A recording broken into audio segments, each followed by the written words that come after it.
என்போயே துவங்கிய வரலாற்றை படிக்கும் பெண்ணா இல்லாமல் படைக்கும் வாழ்ந்தவர். சிவகங்கை கோட்டை பகர்ந்த ஆங்கிலேயர்களை கொடியை கிழித்து வந்து மீண்டும் தன் கொடிய பக்க விட்டு வகு வீக பெண்மணி. இந்திய விடுதலை போகாற்ற வரலாற்றில் ஆங்கிலேயர்களை எதிர்த்து போராடி அதில் வெற்றியும் கண்டு முதல் பெண் தமிழச்சி வீகமங்கை வேலாச்சாரை பற்றி பேச போகிறேன். 1730 ஆண்டு ஜனவரி மாதம் 3ஆம் தேதி ராமநாதபுரத்தில் ரகுநாத சேதுபதி சக்கந்தி முத்தாத்தால் தம்பதிக்கு ஒரே மகள பிறந்தவர் வேலுநாச்சியார். பெண் சிங்கம் போல வேலுநாச்சியோட தந்தை வளர்த்தார். ஆயுத பயிற்சிகள் பெற்றார். 6 மொழிகள் கற்றுக்கொண்டார். தனது 16ஆம் வயதில் 1746ஆம் ஆண்டு சிவகங்கை சீமை மன்னர் முத்துவடுகநாதரை மணந்து கொண்டார்.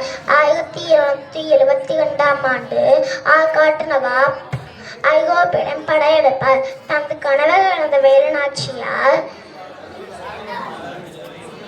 நாட்டை மீட்டெடுக்க வேண்டும் என்று திடமாக இருந்தார். ஆயுதங்களை கையாளும் பயிற்சி, வளரி, சிலம்பம், குதிரை ஏற்றம், வில்வித்தைகளில் கருத்திருந்த வேலுநாச்சியார் ஹைதர் அலியை சந்தித்து உருது மொழியில் ஆங்கிலேயர் பற்றி பேசி விளக்கி உதவிக்கு ஏற்றார்.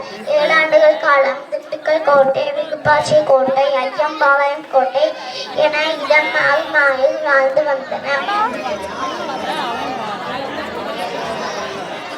வேலாச்சாருக்கு 5000 காலாப்படை, 5000 குதிரைப்படை, ஆங்கிலேயருடன் போருக்கு தேவையான ஆயுதங்கள் வழங்கப்பட்டன. ஆற்காட்டு நவாப் ஆங்கிலேயருடன் போரில் வென்ற வேலுநாச்சியார் 10 ஆண்டுகள் வெற்றிகரமாக ஆட்சி செய்தார். 1796ஆம் ஆண்டு டிசம்பர் மாதம் 25ஆம் தேதி மரணம் அடைந்தார். வாசமுடன் தேடுவதும் ஆடவருக்கு சேவித்திருப்பதும் அஞ்சுவதும் நாணுவதும் ஆமை போல் வாடுவதும் கெஞ்சுவதுமாக கிடக்கும் பெண்ணில்லை நான் என்று பாரதியும் பாரதாசனும் பிறப்பதற்கு பல ஆண்டுகளுக்கு முன்னே புதுமை பெண்ணாய் வாழ்ந்த வீக பெண்மணி, வீக தமிழச்சி, வீகமங்கை வேலுநாச்சியாரை பற்றி பேச